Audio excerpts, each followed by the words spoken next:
Namaste, this is Advocate Surya Kundeti, and as said in my earlier classes, all my classes are dedicated towards a charitable organization by name ABC Trust, and this trust is involved in charitable deeds relating to child's nutrition development and also education. So this class is also dedicated to the charitable organization. So whatever revenues that come through this class will be given to the charity. For this purposes, I request if you are happy with my content and the way I'm teaching, kindly donate 59 rupees through your UPI to the ABC Trust UPI number, that is 9949398998. At the end of this class, there will be a sharing of QR code that is related to the ABC Trust. You can use the QR code to transfer the amount of your choice. 59 rupees is a requested amount. In addition to it, I would also like to request please subscribe to the YouTube channel, because your subscriptions are going to be encouragement for me to do more classes in the coming days. And today's we have a very interesting topic. The name of the topic is interim orders. So interim orders plays a very vital role in day-to-day activities in the CPC 1908 or in the civil courts. The depth of the interim orders is like an unexplored ocean, and the scope of this interim orders is very wide, and it can open new avenues from time to time with different kinds of interpretations and the orders or the interpretations given by the Supreme Court from time to time. So if you can master this interim orders phenomenons and advantages, then you will be a very leading attorney or an advocate or the pleader in the society. And with this, you can even turn the tables in the last minute as well with this knowledge. That is the greatness of this interim orders. Even though the interim orders concept is like an ocean, I have kept considerable efforts to minimize this to this class. And even though it is just only one class, I have made sure that all topics are related to interim orders are covered. Main points, basic fundamental points related to interim orders are covered in this class. And this will help you to have the fundamentals and the foundations to build up your avenues in the interim orders concept. So in addition to it, I strongly recommend you always please refer to many good books that are available in the market related to interim orders or interlocutory orders or interlocutory applications as well. So even though I'm going to explain you in briefs in some concepts and in detail for a few concepts, I always recommend to refer to the manuals or the books written by great judges of the judiciaries. And this class is the lengthiest class for all the classes I have done till now. So, but still, I request the student who is listening to this class, please have patience to complete the entire class, and if possible, review this class, revise this class for a couple of times for you to have a very clear understanding on interim orders or interlocutory applications as well. So, for me, to start this class, interim orders, a comprehensive overview of interim orders. Interim orders, also known as interlocutory orders or judicial directives issued by a court during the pendency of a lawsuit or proceeding in the original jurisdiction or in an apex jurisdiction as well. These orders are provisional in nature and do not conclusively determine the substantive rights and liabilities of the parties concerning the subject or concerning subject matter of the suit. Instead, they address intervening matters that arise during the course of legal action, ensuring the smooth progression of the case and the preservative of justice until a final decree or judgment is rendered. So the Code of Civil Procedure outlines various provisions of such interim orders, which can be summarized just the way I'm going to explain you right now, one after the other. So payment into court, which is Order 24, and security for cost, it is Order 25, and commissions, it is Order 26, and arrest before judgment, Order 38. Attachment before judgment, which is also Order 38. Temporary injunctions, which is Order 39. Interlocutory orders, Order 39. Receiver, which is Order 40. So all these things are going to be explained in detail from now onwards. So payment into court, what is this? Order 24. Order 24 of the CPC, Civil Procedure Code 1908, allows a defendant in a suit for a debt or damages to deposit a sum of money into court at any stage of the suit, offering it as full satisfaction of the plaintiff's claim. This deposited amount is ordinarily paid to the plaintiff upon application unless the court directs otherwise. Such deposits must be unconditional. And security for costs, the second one, which is applicability, which is Rule 1 of Order 25, empowers the court at any stage of a suit to order the plaintiff to furnish security for the payment of the defendant's costs. This power is discretionary and may be exercised by the court either upon application by the defendant or in suo motu cases also. The court shall ordinarily issue such an order in the following circumstances: where the plaintiff or all plaintiffs, if there are multiple, reside outside India; where the sole plaintiff or none of the plaintiffs possesses sufficient immovable property within India other than the suit property. Rule 10 of Order 41 provides for similar provisions regarding security for costs of appeal. Object: the primary object of this rule is to safeguard the interests of defendants in situations where they might encounter difficulties in recovering costs from the plaintiff should they succeed in the suit. It is a discretionary power to be exercised only in exceptional circumstances where its application is deemed essential for the reasonable protection of the defendant's interest. Failure to furnish security, which is Rule 2, should the plaintiff fail to furnish the required security within the stipulated or extended time, the court shall dismiss the suit unless the plaintiff is permitted to withdraw from it. Sub-Rule 2 of Rule 1 grants the court the power to restore a suit dismissed under Sub-Rule 1, provided that such restoration shall not occur without due notice to the defendant. So, next one is commissions.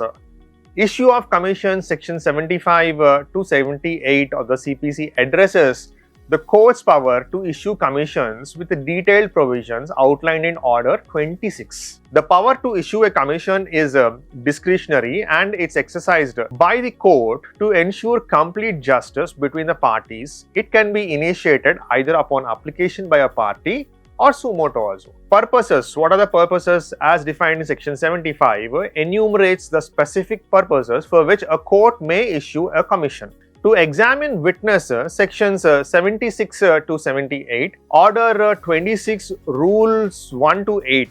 To conduct local investigations, which is Rules 9 to 10. To adjust accounts as well, which is Rule 11 and 12. To affect parties, Rules 13 and 14. To hold investigations, Rule 10A. To conduct sales, Rule 10C. To perform ministerial acts, Rule 10B. Powers, Rule 16 to 18. A commissioner appointed by the court is empowered to summon and compel the attendance of parties and their witness and examine them also. Call for and examine documents as well.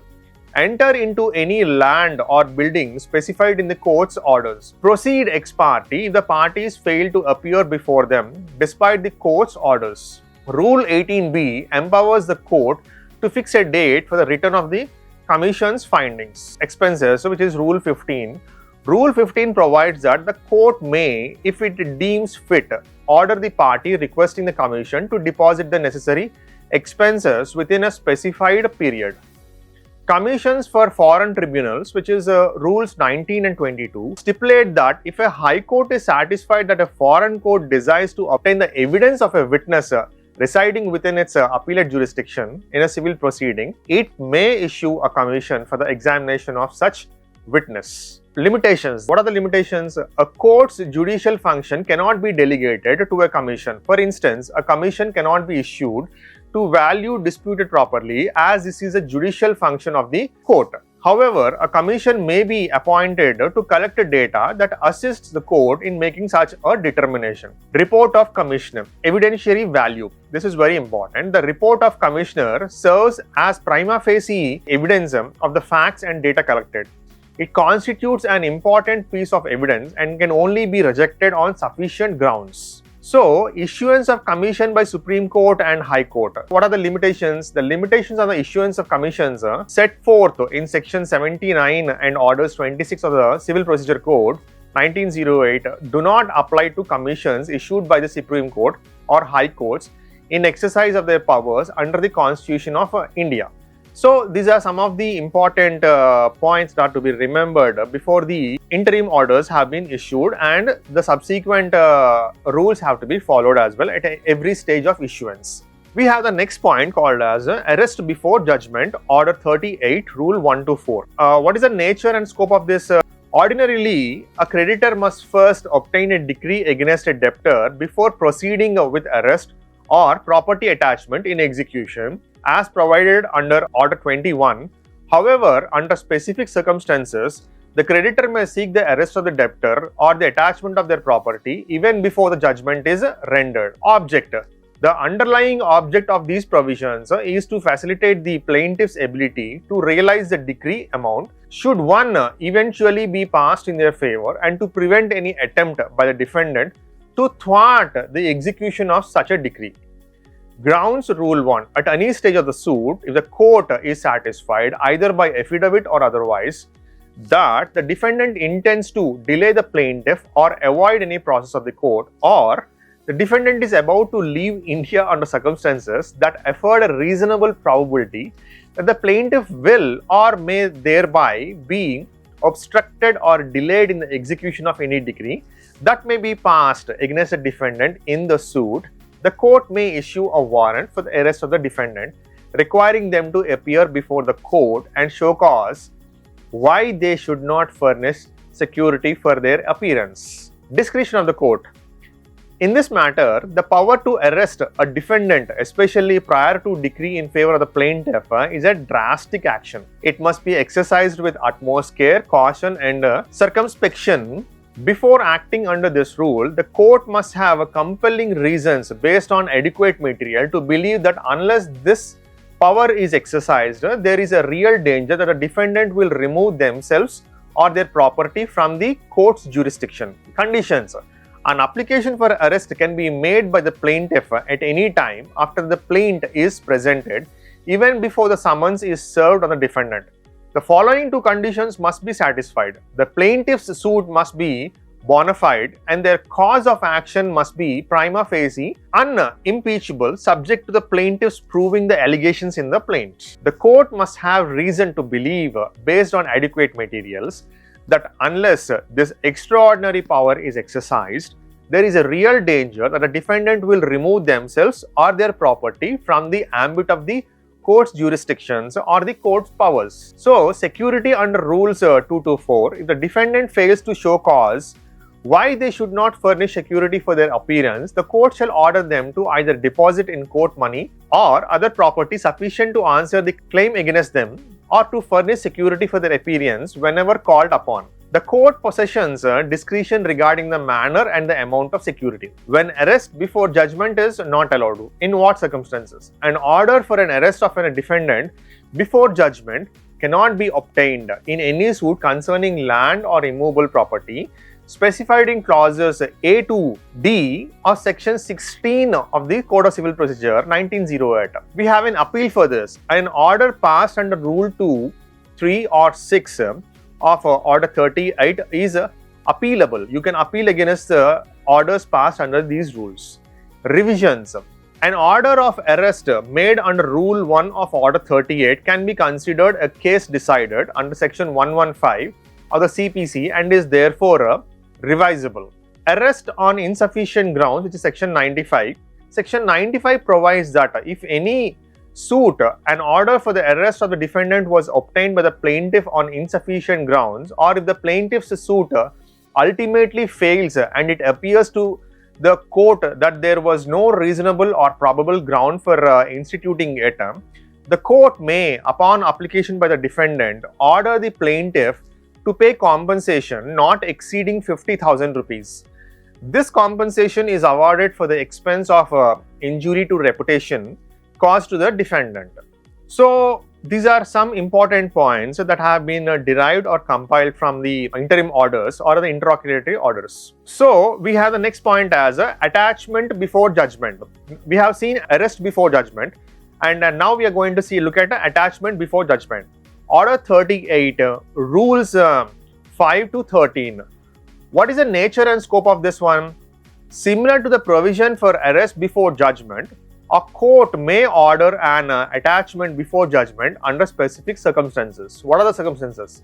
The legal framework governing this is detailed in Rules 5 to 13 of Order 38 of the Code of Civil Procedure 1908.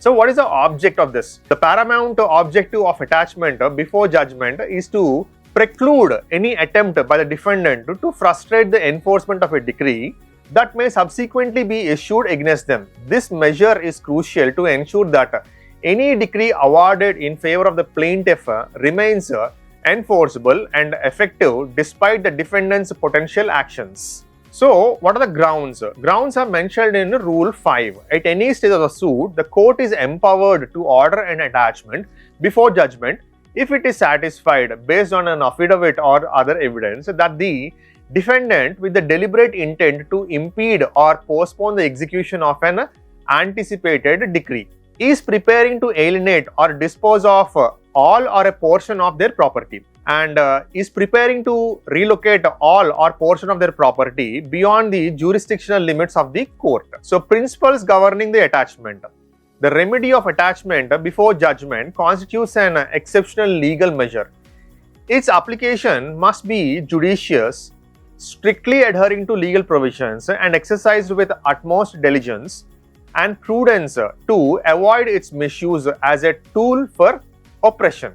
Before an attachment order can be issued, the court must be thoroughly convinced of the presence of the following two prerequisites. What are they? The defendant's imminent intent to dispose of all or any of the property. The second one is that such intended disposal is motivated by the explicit intention to obstruct or delay the execution of any further decree that might be passed against him. In these two cases, the above said phenomenon can be utilized by the court. Honorable Justice Sinha sir has systematically outlined the core principles pertinent to the issuance of an order for attachment before judgment. A court order under Order 38, Rule 5 and 6 is contingent upon the demonstrated existence of the precise circumstances stipulated therein. The determination of whether such circumstances are present is a question of fact that demands conclusive proof to the court's satisfaction. And in some cases, a conditional attachment also can be ordered. The court possesses extensive authority to direct a conditional attachment. In such instances, prior notice to the defendant is not mandatory prerequisite. Nevertheless, the defendant retains the fundamental right to demonstrate cause against attachment, and any final order of attachment must only be rendered subsequent to affording the defendant on an adequate opportunity to be heard. What could be the mode of attachment under Rule 7? Rule 7 explicitly mandates that the process of attachment shall be executed precisely in the manner prescribed of the attachment of property during the enforcement of the order. Exemption from attachment, Rule 12. The court is explicitly prohibited from ordering the attachment or requiring the production of any agriculture produce currently in the possession of an agriculturist. So, rights of the third party under Rule 10. An attachment before judgment does not infringe upon the pre-existing rights of individuals who are not parties to the ongoing suit. So, adjudication of claims, Rule 8. Any claim asserted against property subjected to attachment before judgment shall be formally adjudicated in accordance with the established procedure for addressing claims to property attached in the execution of a monetary degree. So, reattachment in execution, Rules 11 to 11A. What are they?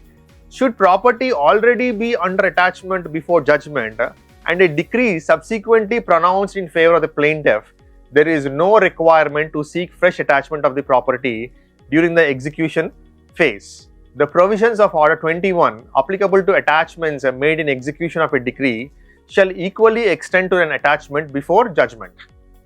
So, what is the effect of attachment in these circumstances? An order of attachment before judgment functions as a safeguard, ensuring that a future decree does not become unexecutable due to the absence of available property, for it's crucial to understand that the plaintiff does not acquire title to the property simply by initiating an attachment before judgment. Withdrawal of attachment. Upon the defendant furnishing the requisite security, the court is legally bound to withdraw the attachment. Removal of attachment. Rule 9. An order of attachment shall be lifted if the defendant provides security or if the suit is ultimately dismissed. So, determination of attachment. This is all very crucial at the time of giving an attachment or executing an attachment as well. So, determination of attachment is an attachment initiated under the Code of Civil Procedure Code will cease to be effective under the conditions which are mentioned, which are discussed now.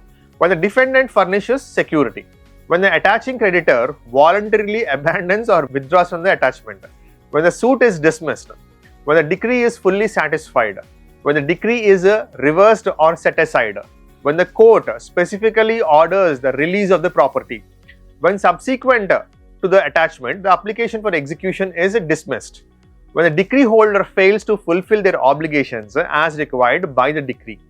So, in these circumstances, the attachment can be on hold or it can be removed as well. Appeal. An order issued under Order 38, Rule 6 is subject to appeal. It can be appealed. Revision.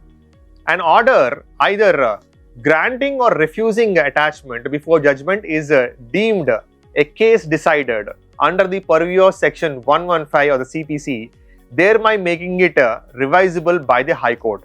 I repeat this very important point. An order either granting or refusing attachment before judgment is deemed as a case decided under the purview of Section 115 for the CPC, thereby making it revisable by the High Court.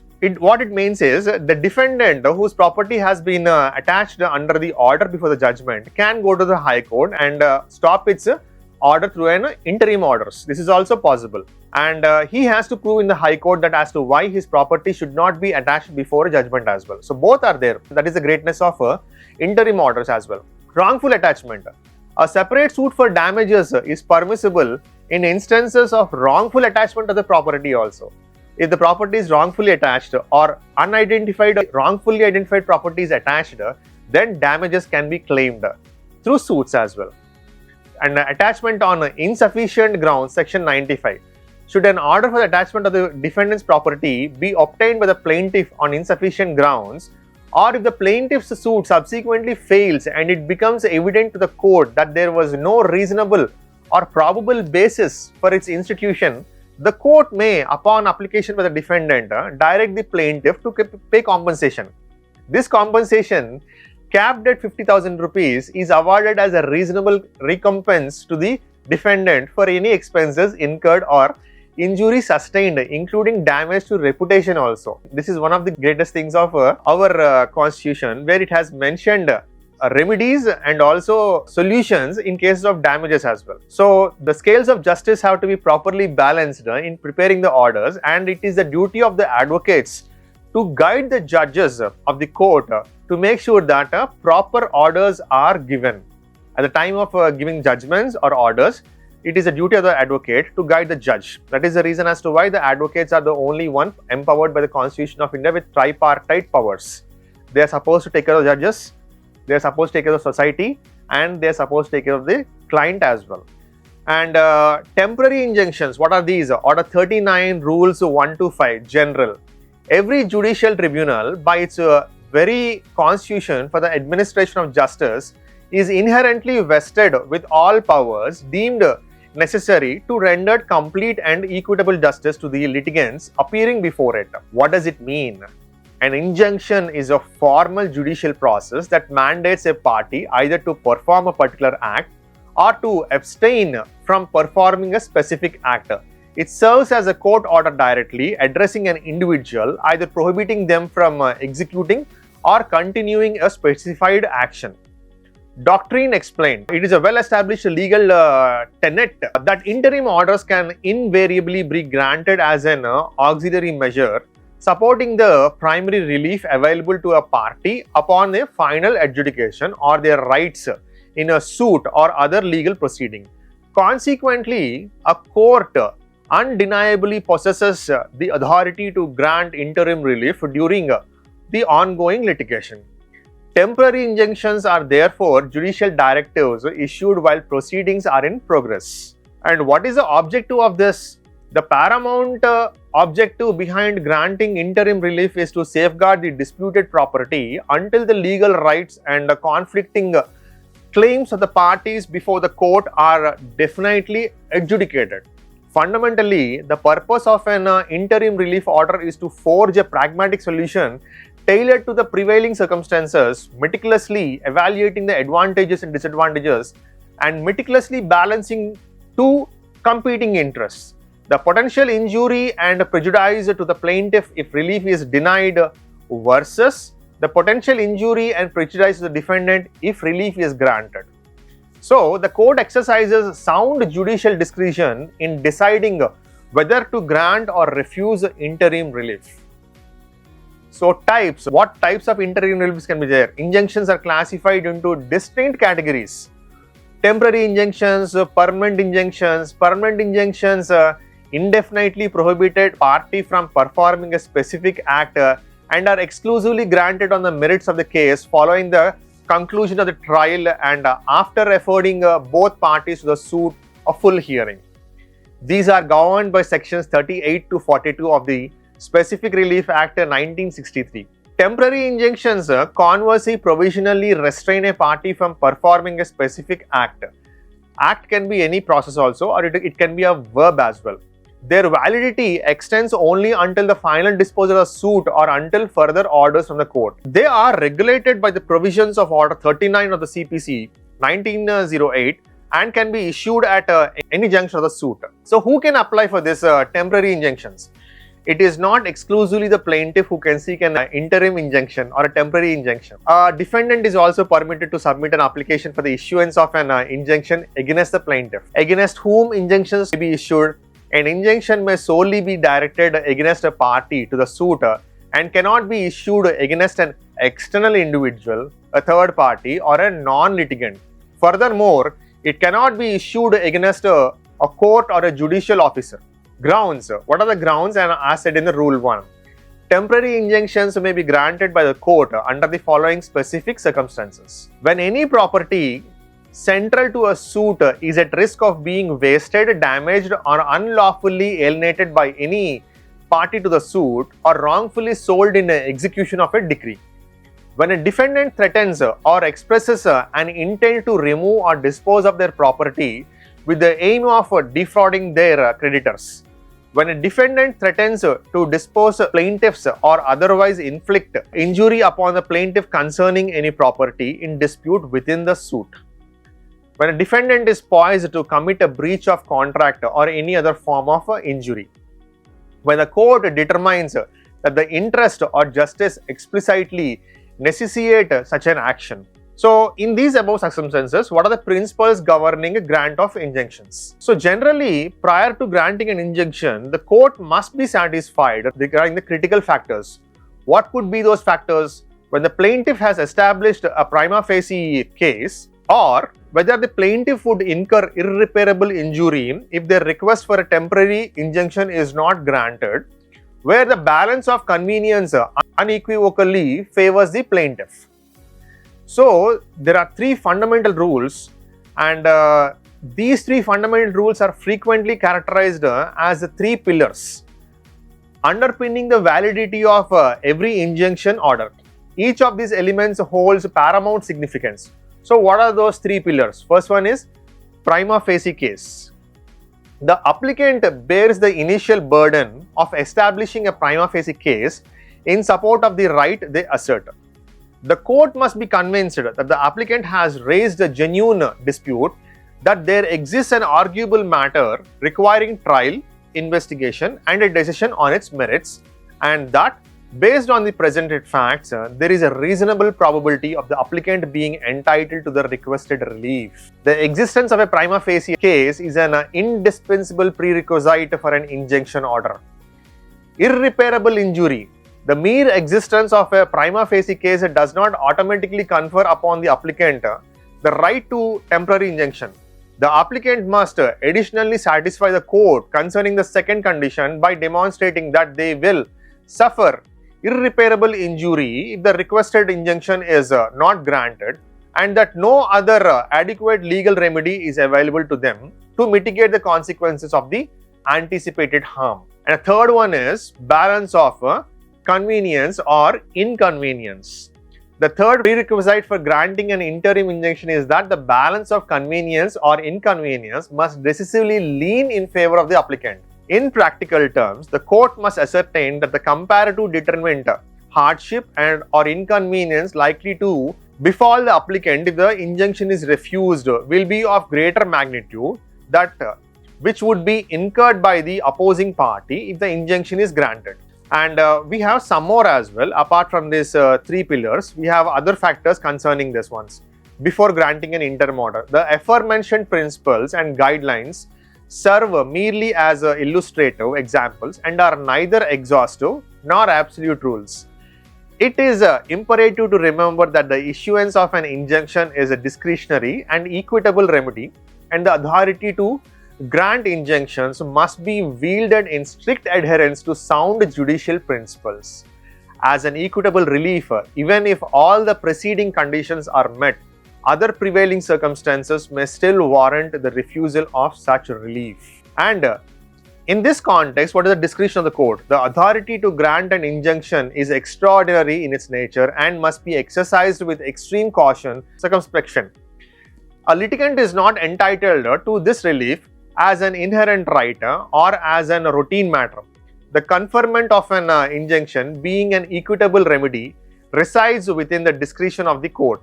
Such discretion must be exercised in favor of the plaintiff only if the court is convinced that, absent of restraining order against the defendant, the plaintiff would suffer irreparable loss or damage. The court grants such relief ex debito justi as a matter of right and justice to ensure the fulfillment of justice. So what is the maxim that is related to this? The court grants such relief ex debito justitate, means as a matter of right and justice, fulfillment of justice. So these are some of the things very important that are to be mentioned or to be taken care by the bench before giving an interim orders. And we have some more called as equitable nature of injunctions. Injunctions are discretionary and equitable remedies as well. They are not granted as a matter of legal right, but only when the ends of justice and equity demand it. That is why it is called as equitable rights. The court evaluates the conduct of the applicant and the overall fairness before granting relief. Types of injunctions that may be granted in this case, what are they? Interim or temporary injunctions may be issued to maintain status quo, to restrain the transfer or alienation of property, to prevent destruction or disposal of goods, to restrain unauthorized construction, to halt coercive recovery measures, to support attachment of property, to facilitate the appointment of a receiver or commission, and to temporarily stay prosecution. In these cases, the restraining orders can be issued. Situations where injunctions are not normally granted. What are they? Courts avoid granting injunctions when doing so would cause administrative inconvenience or public mischief. So restrain the collection of taxes or government duties. Interfere in employment matters like transfers or suspensions. Obstruct the electoral process. Interrupt officials' investigation or inquiries. So these are all the points where intervention may not be granted. And now we have an inherent power to grant injunctions under section 151 CPC. While Order 39 Rule 1 lists specific grounds, it does not limit the court's inherent jurisdiction. Courts may grant injunctions under section 151 in exceptional cases where procedural provisions are silent but justice demands intervention of the judiciary. Procedural safeguards and ex parte injunctions, which is Order 39, Rule 3. Notice to opposite party mandatory before issuing an injunction unless urgency justifies ex parte action. Ex parte injunctions allowed only in exceptional cases where delay would cause irreparable injury, Greater injustice would result from refusal.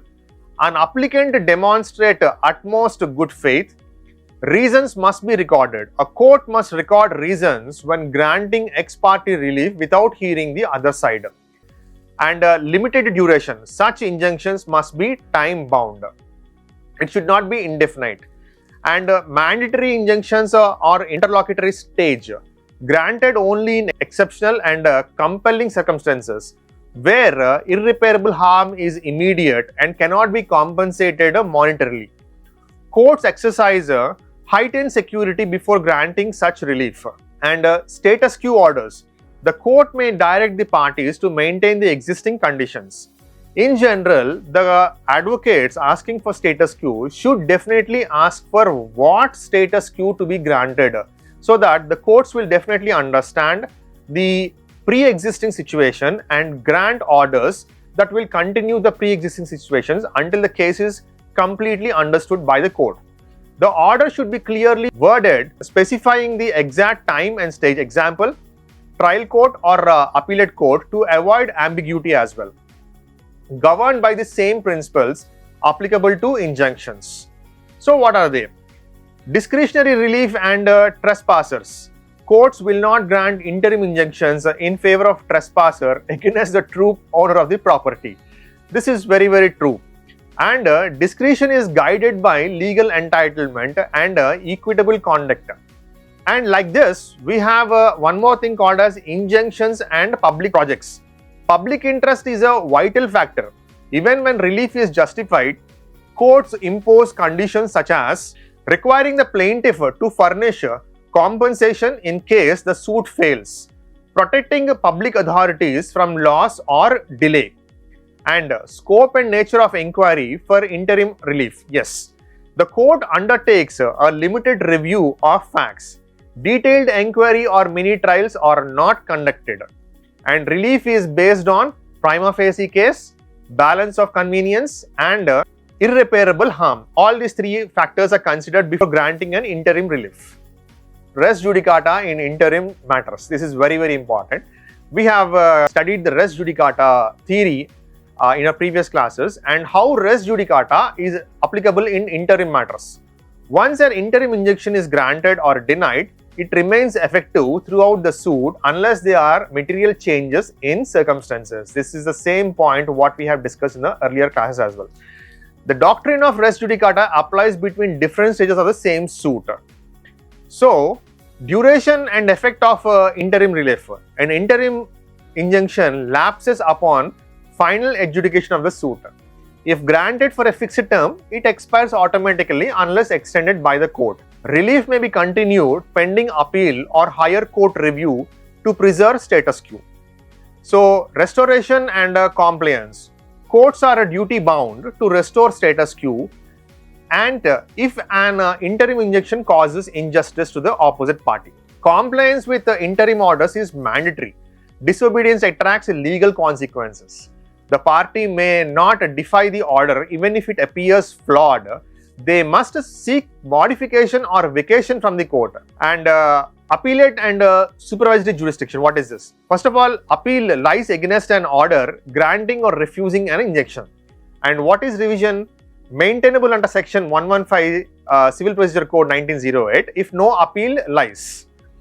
So, writ petition may be filed under articles 226 or 227 if neither appeal nor revision is available.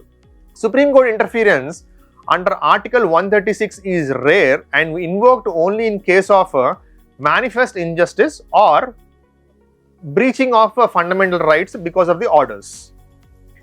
And in the same manner, we have a breach of injunction, Orders 39, Rule 2, A, Section 94, Subsection C. For disobedience, the court may order attachment of property, order civil arrest not exceeding 3 months. Attachment cannot extend beyond 1 year. So, what are the compensations for wrongful injunctions? Section 95. If injunction was obtained on insufficient or frivolous grounds or through fraud, or if the suit fails, the defendant may seek compensation up to 50,000 rupees of cost, damage or injury, including reputational harm as well. So, this was discussed earlier in the same class. and the maximum amount that can be compensated in such harm because of interim injunctions is 50,000 only. Specific interlocutory orders, which is Order 39, Rule 6 to Rule 10. What does it state? Sale of perishable property, preservation of inspection of subject property, entry, observation or sampling on property, recovery of revenue arrears by substituting possessions, deposit of trust money in court by trustee parties. All such orders require notice unless urgency justifies bypassing it. So, in the same manner, we have a receiver. What is this receiver? What is the definition of receiver? A receiver is an impartial person appointed by the court to receive, manage and preserve disputed property during litigation. So, nature and status: acts as an officer of the court, serves to protect property rights pendenti lite during litigations. So, ensures neutrality between disputing parties as well. Objective: to preserve the property or the fund which is in dispute, to manage or distribute it equitably until the matter is finally adjudicated. Discretion of court: the appointment is highly discretionary. It is one of the harshest remedies and should be exercised only when just and convenient, and also in extraordinary situations where no other remedy suffices. So, what is the legal basis for this one? Rule 1, Sub-Rule A: courts may appoint a receiver when it appears just and convenient. And the approach followed is inspired by English chancery principles, yet subject to judicial limits and fairness. In the same manner, we have many things that are related to the interim orders or interim injunctions that has to be given, and the courts are subjected to careful precautionary measures to be taken before granting such injunctions. In the same manner, we have principles governing appointment of a receiver. What should be the principles? Why should be the principles? Principles are very, very important because whomsoever cannot be appointed as a receiver. They should be authorized or they should have some status or a power to be acted as a receiver. Discretionary powers of the court. The court has a discretionary authority to appoint a receiver depending on the facts and circumstances of the case. Purpose of receiver appointment. Without an appointment of a receiver, a person cannot be called as a receiver. The primary objective is to preserve and protect the property in dispute until the rights of the parties are judicially determined. Prima facie case requirements is that the plaintiff must establish a strong prima facie case with a high likelihood of success in the suit. So, receiver as an extraordinary remedy. Being a severe form of interim relief that deprives the other party of possessions, it should only be granted to prevent serious harm or injustice. Effect of a defendant's possession. A receiver should not ordinarily be appointed if it would dispose of the defendant who is in actual possession unless the property is in medio, that is not in possession of either party. This is the very, very careful point to be examined before appointment of a receiver in property disputes or in residential property disputes as well. Clean hand doctrine. This is a very, very important doctrine that is applicable to all this appointment of receivers or interim orders. The applicant must come to court with clean hands, free from delay, laches or acquiescence. Why this is very, very important? Because eligibility to apply for receiver appointment. Who can be eligible for appointment as a receiver? Plaintiff or defendant. Normally, the plaintiff applies for a receiver. However, the defendant may also apply when just and convenient. Third party or a stranger. Can a third party be applied as a receiver? A third party may apply only upon showing a significant interest in the management or preservation of the disputed property, but not for enjoying the property until the case is disposed. Suo motu appointment. The court may appoint a receiver on its own initiative, although there are differing judicial opinions on this point. And authority and eligibility to appoint and serve as receiver. Authority to appoint. The court before which the proceedings are pending has the power to appoint a receiver. Eligible appointee. The receiver must be an independent, impartial and disinterested individual. Generally, parties to the suit are not appointed as receivers, nor the relatives also. So, notice, duration and powers of the receiver. What is a notice? What is the need of a notice? The CPC does not specifically require notice before appointing a receiver. Duration of a receivership. No fixed period is prescribed. However, if the appointment is for a specified time, it ends upon expiry of orders. The property in the possession of the receiver should be submitted back to the court, or it has to be intimated to the court that the orders have been expired. Powers under Order 40, Rule 1, Sub-Rule D, to initiate or defend legal proceedings, to manage, protect and improve the property, to collect rents, apply proceeds and dispose of assets, to execute documents, any other powers deemed appropriate by the court. So duties and liabilities of receiver. Duties. Rule 13. Furnish security as directed. Maintain and submit proper accounts. Pay any sums due as ordered by the court. Liabilities. Rule 4. Liable for losses due to negligence or willful misconduct. Court may attach and sell the receiver's personal property to recover dues. And appellate and provisional remedies. Appeal. Orders appointing or refusing to appoint a receiver are appealable. Revisions. Section 115 Code of Civil Procedure, which is applicable to revisions as well. If no appeal lies, a revision is maintainable as it amounts to a case decided. And withdrawal and compromise of suits, Order 23. Types of withdrawal are absolute withdrawal, or a suit is withdrawn unconditionally without permission to file a fresh suit, or qualified withdrawal, or the suit is withdrawn with the court's permission to file a fresh suit on the same cause of action. In the same manner, we have a withdrawal of suit under Order 23, Rules 1 to 2. Grounds for permitted withdrawal are formal defect, procedural faults not affecting the case's merits. Sufficient grounds, example, absence of essential documents, and effect of permission, leave of court. And discretionary power of the court is that granted on application or suo motu basis. So what is this suit by minor? Rule 1, Sub-Rule 2. Requires express leave of court which must be recorded, and withdrawal by one several plaintiffs, which is Rule 1, Sub-Rule 5. Requires consent of all plaintiffs through an individual may withdraw to the extent of their interest. So what are the limitations for this? Limitation is Rule 2. What does it state? The law of limitation applies as if no earlier suit had been filed.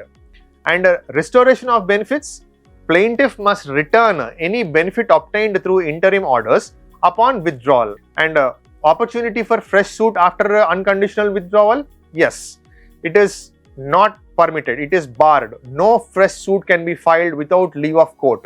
And applicability to other proceedings? Principles extend to appeals, revisions, representative suits and writ petitions. And it is not applicable to execution proceedings. And in the same manner, we have a compromise of suit, Rules 3 and Rules 3b.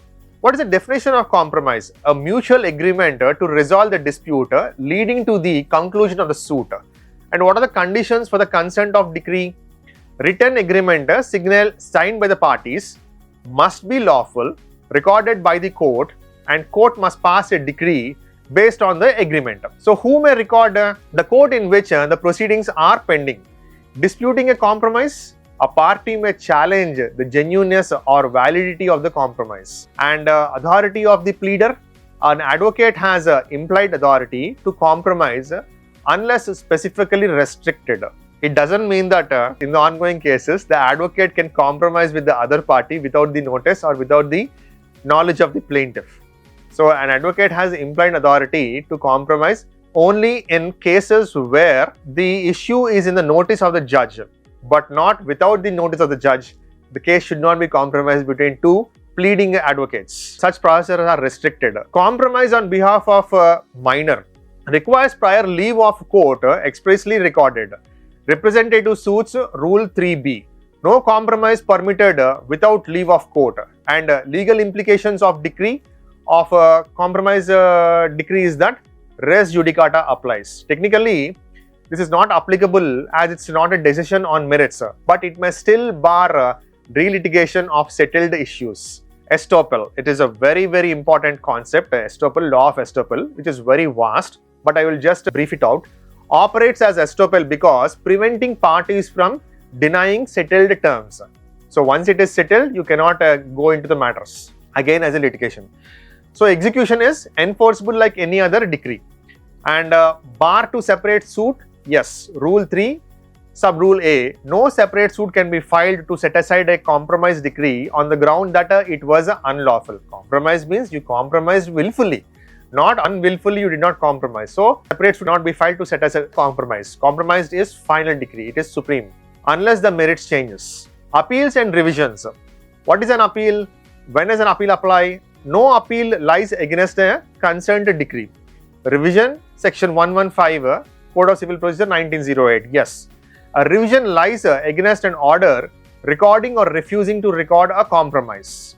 So, these are all the important and the fundamental points associated with the interlocutory applications or interim orders or interlocutory orders as well. So, it took a very long time to explain all these points in this single class. But I strongly recommend and urge all the persons or students who are watching this video, please go through this video for a couple of times until and unless you are acquainted with the terminology and the procedures and the processes which are to be adhered at all times.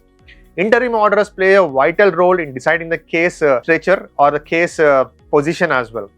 So, I have made considerable efforts to bring it down to the fundamentals to this level, and I hope you will really like this class. And as a token of charitable gesture, as I have told you earlier, and I am going to tell you for one more time that I am doing this classes as a charity to an organization by name ABC Trust. The trust is involved in activities for enriching the nutrient values on the children going to school and their education as well. So, if you like this class, I kindly request you to please donate about 59 rupees through your UPI to the UPI number that belongs to ABC Trust, which is 9949398998. At the end of this class, QR code is going to be shown, which will be convenience for you to scan and make the donation. And one more important point is that I want you to subscribe to the channel, because your subscriptions are the encouragement for me to do more classes in the future on different subjects as demanded as well. If you are any particular for any explanation on a class, please do let me know, and I will definitely prepare the class and do it for you, which is going to be again can catch the class as per your conveniences. I hope you like this class, and thank you very much. Namaste.